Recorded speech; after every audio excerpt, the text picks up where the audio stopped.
Welcome back, fellow animators. In this lesson, we'll tackle lip syncing and expressions. So don't worry if your character looked a bit expressionless before, cause that will all change now. Alright, to complete this lesson, we obviously need a voiceover, and seeing that I have such a God-given talent for voiceover, I have sacrificed myself.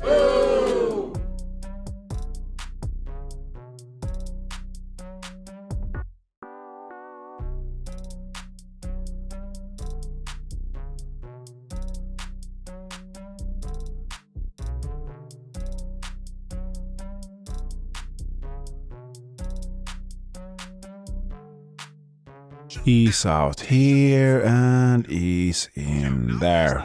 I might as well do this course in my sleep.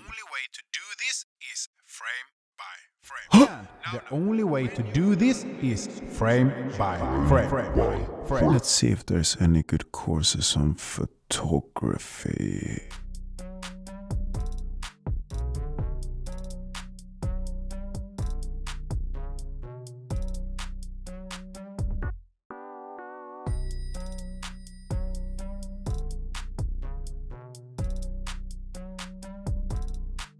These are all the vowels and consonants you need to construct coherent dialogues when animating. I've also attached a map of all the different mouths in the lesson description, but it would be best if you could recreate them in your own style. Anyway, the rest is actually quite simple. First, you need to make sure that you have all the different mouths in their own respective shape layers, all named after their respective sounds. Now, make a copy of this comp and name it Lip Sync.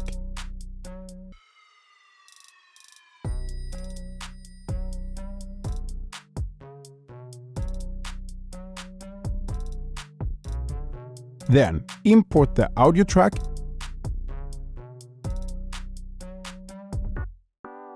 Place it in a folder called Audio.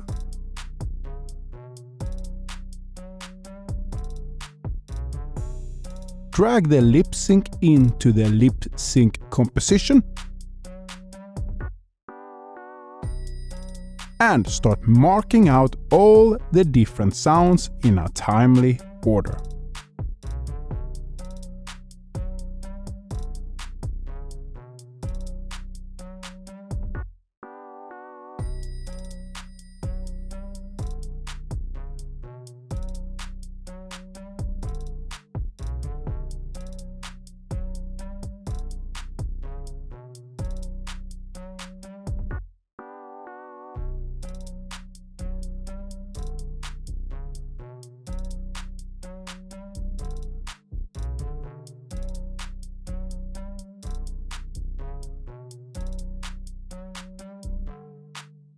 When you have marked out the whole track, you simply have to connect the correct mouth with the correct mark by duplicating the mouse from here, turn the eye back on again, and trim it like this.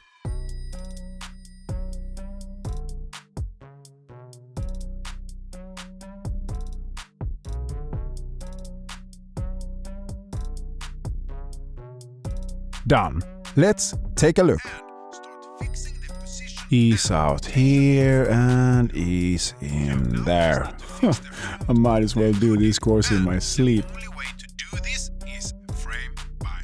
The only way to do this is frame by frame. Let's see if there's any good courses on photography. As you can see, the mouth is working, but it just looks a bit stiff. And that's because we have no frames animated in between. Also, fittingly enough, called in-betweeners. And how do we create this in-between? Simple. We'll just animate the paths of each mouth so it better connects with the mouth that precedes it. First, select all the mouth layers and drag the end of the layer one frame to the right. Now, select the first mouth, snap out path frames in the middle of the layer,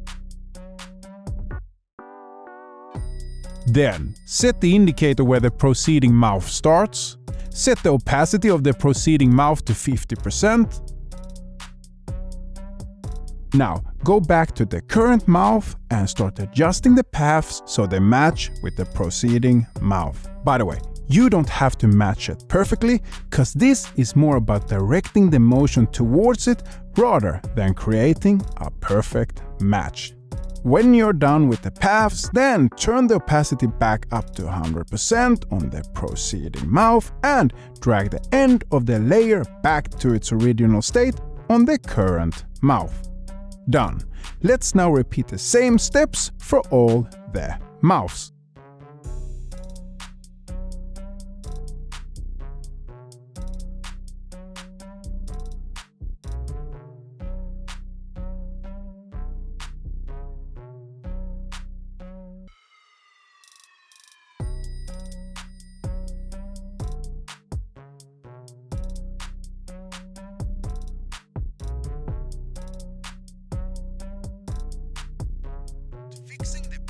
Ease out here and ease in there. I might as well do this course in my sleep. The only way to do this is frame by frame. Let's see if there's any good courses on photography. Perfect. This now looks a lot smoother. Now, a couple of important things you need to know before we move on to the expressions. 1. I've eased all the path frames. 2. If the mouth lacks parts that are present in the proceeding mouth, then you need to animate the paths of the proceeding mouth instead. For instance, look at this O mouth. It lacks both bottom and top teeth, which means we need to animate the path in the beginning of this mouth instead. 3. Animating the paths are not a linear thing. You need to listen to the sound and start transitioning when it feels right. 4. Sounds are more important than the actual letters. For instance, in the word photography, the first O is closer to an E sound-wise. Photography. Now, this will become more clear once I switch out the E to an actual O.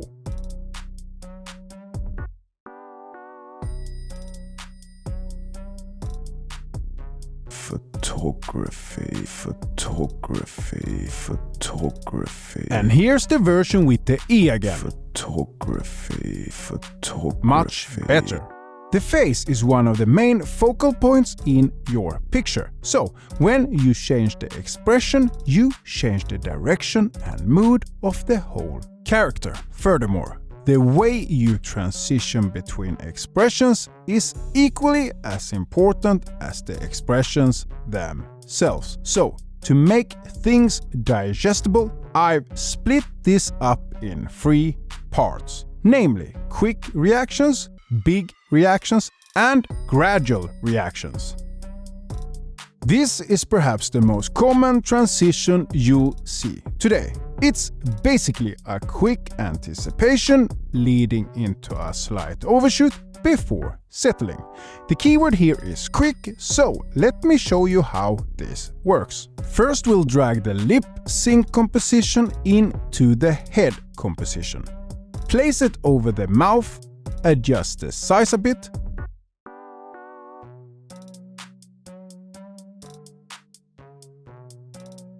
parent it to the face null, and hide the old mouth for now.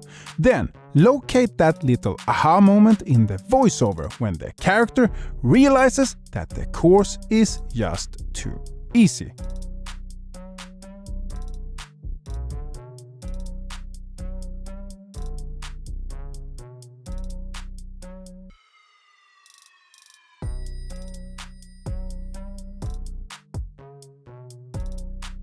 Ease in there. I might as well do ease in there. Something extra, something special. I do so much for you guys. Did you know that you can parent paths to other paths? Well, I didn't until an awesome student of this course pointed it out. Now, put a marker at the beginning of that little laugh and name it Start. Then go 2 frames to the right and set a marker called Anticipation. Go another 4 frames to the right and set a marker called Overshoot. And lastly, go 3 frames to the right and set a marker called Settle. Now, animate the position and scale of the head in the following way.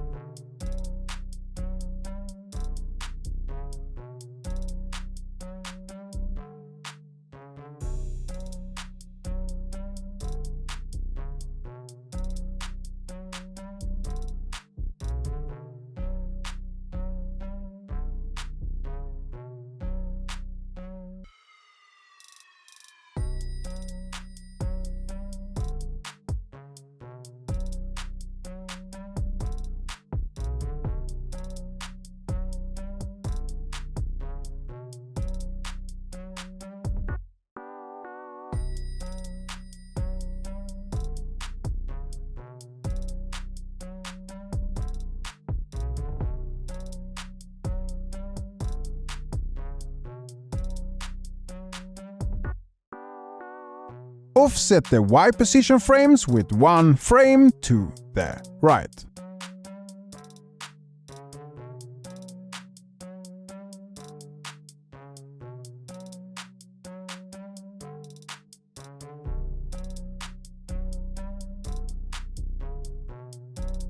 Then, animate the face null so it bounces up and down during the anticipation like this.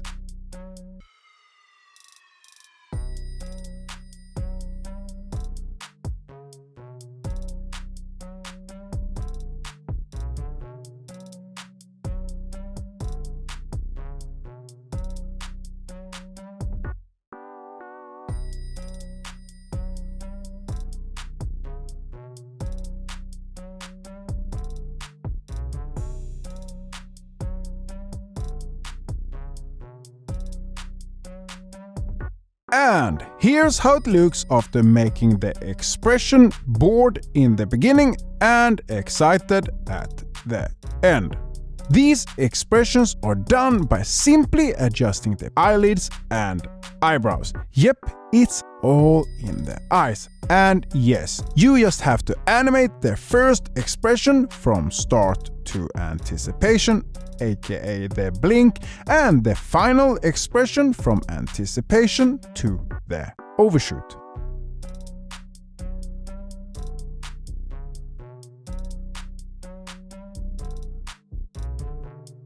Now we just need to add some secondary motion to the hair and we are done.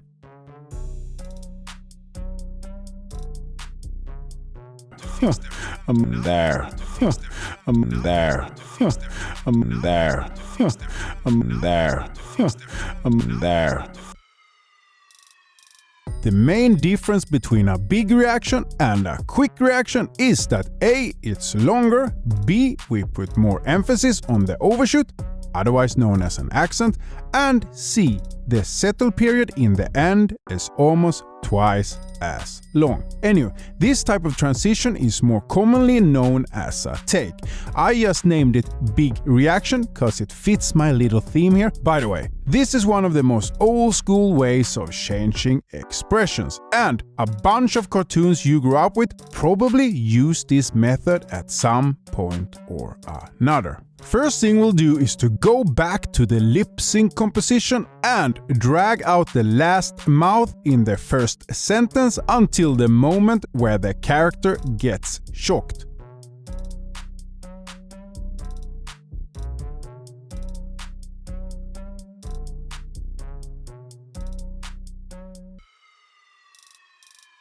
Then, go back to the head composition and locate that same point where the character gets shocked.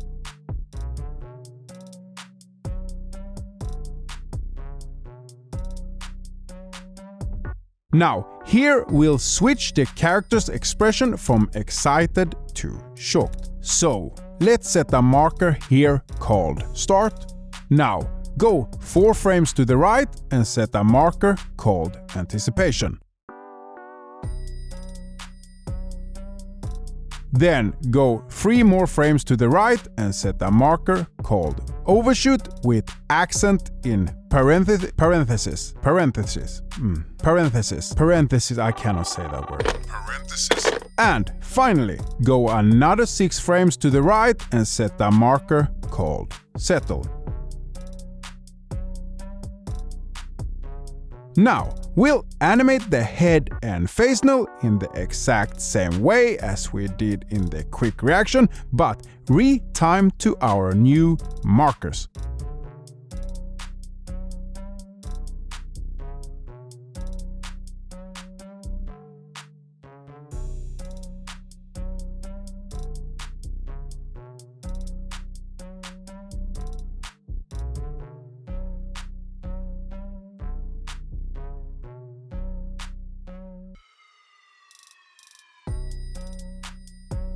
Make the eyes blink on anticipation and open them fully between anticipation and overshoot.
Now, let's exaggerate stuff a little bit more, so stretch the head a bit more here.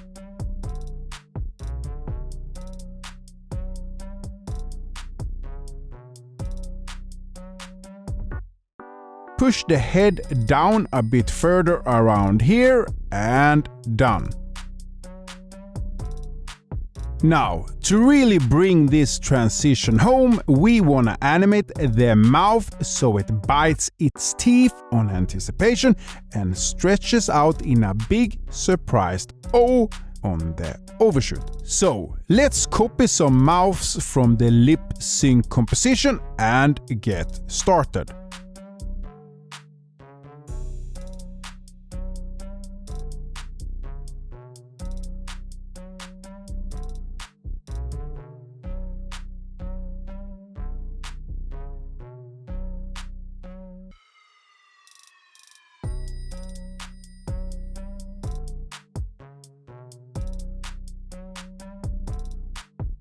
Match the stroke thickness of the mouth with the character.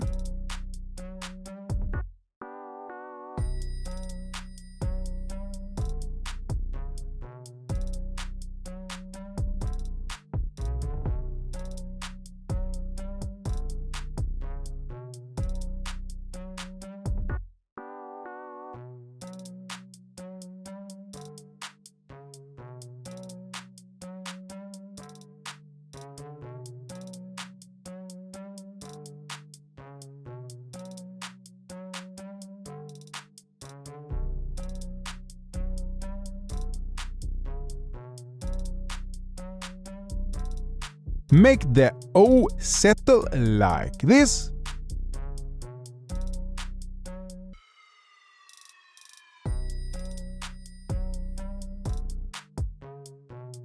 Perfect. The first part of the blink is a bit slow now, and that's because the anticipation is a bit longer. So let's make it a bit quicker by copy-pasting this frame here to here. Done.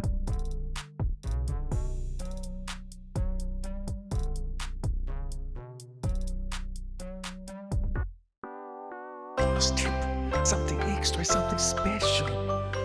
I do so much for you guys. The main focal point in the face is, without a doubt, the eyes. And seeing that the face is the main focal point of the character, it automatically gives the eyes tremendous power when acting. In fact, we can purvey a whole lot by merely changing the direction of the pupils. One thing I like to do a lot is to direct the pupils towards the viewer. This can have very different effects depending on the context, but it almost always gives the scene a bit of a comical relief as you take a step out of the story and connect more intimately with the audience. No, not in that way. More like a friend. By the way, I always tend to animate the direction of the pupils during a blink as it makes the movement more natural. Anyway, play around with the direction of the pupils as it can give some surprisingly good results.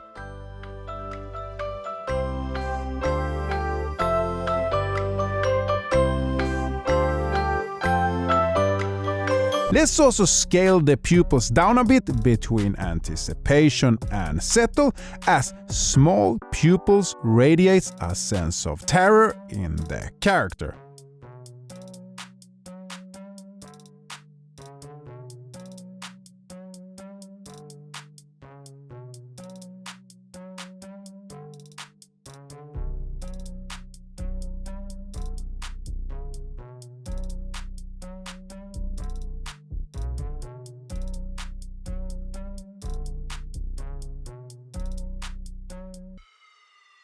Let's also settle the eyebrows a bit.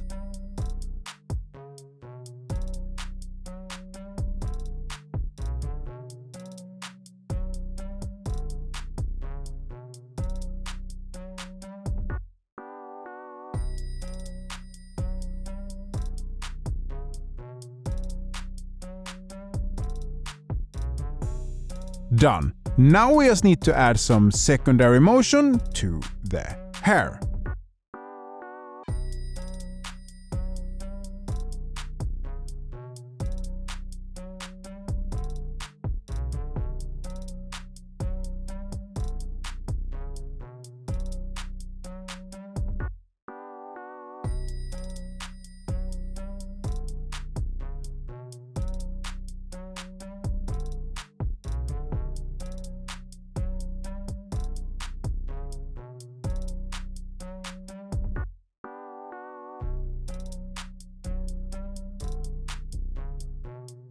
Much like we discussed in our jump animation, going from one point to another feels more natural if it's done in steps. Now, this is normally done in two different ways. One where you start changing the mouth first and then gradually go upwards, and one where you start the change from the eyebrows and gradually go downwards. In our case, we'll do the latter, so let's start off by animating the eyebrows from here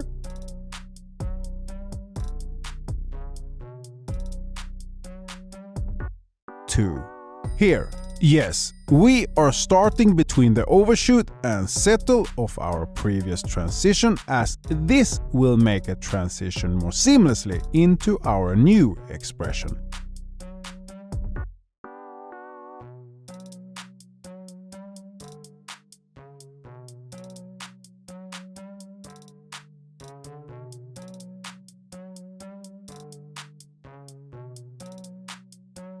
Then go a couple of more frames into the timeline and animate the eyelids from here to here.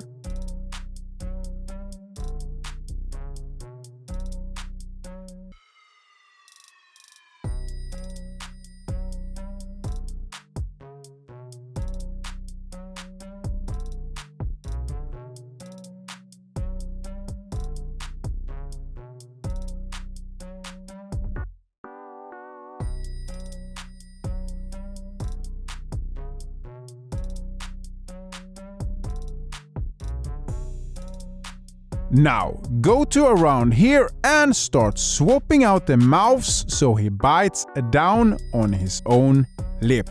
And yes, we already have this type of mouth and it's called F and V.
Done. By the way, biting the lip is a great way to enhance the stress in the character.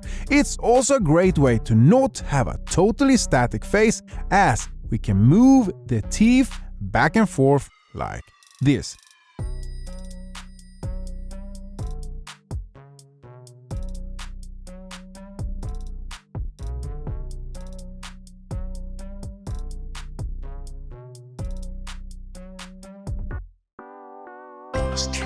Something extra, something special. I do so much for you guys. Here's how I animate sweat. First, I animate a shape layer drop that goes around the outline of the head like this. Yes, I animate the path from tiny to big and back to tiny. Then I animate a falling drop that goes from flat to this type of shape before forming a drop and falling towards the ground whilst simultaneously decreasing in size. Now, it's just a matter of duplicating, reflecting and randomizing the drops until you got one sweaty character.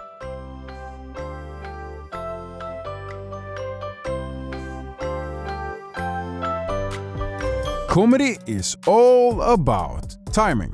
especially in animation. One of my favorite things to do is to see how far I can hold on to an intense scene.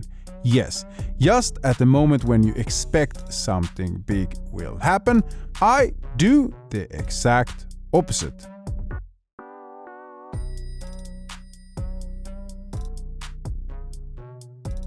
This is frame by frame. Let's see if there's any good courses on photography. The only way to do this is frame by frame. Let's see if there's any good courses on photography. By the way, when animating blinks, try to keep the eyelids closed for around 2 frames whilst having the eyebrows move up and down like this.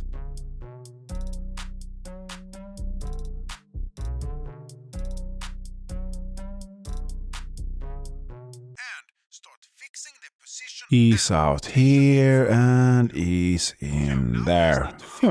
I might as well do this course in my sleep. The only way to do this is frame by frame. Let's see if there's any good courses on photography. Ease out here and ease in there. I might as well do this course in my sleep.